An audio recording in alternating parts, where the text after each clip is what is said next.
এখন বক্তব্য রাখছেন আগুন দেবী উপজেলা যুবদলের সিনিয়র যুব আহ্বায়ক বক্তব্য রাখার জন্য আহ্বান জানাচ্ছি।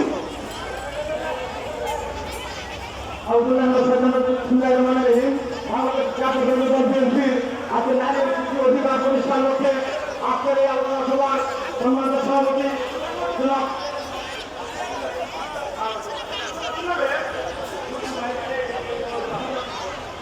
সরকার মেয়ের আসার জন্য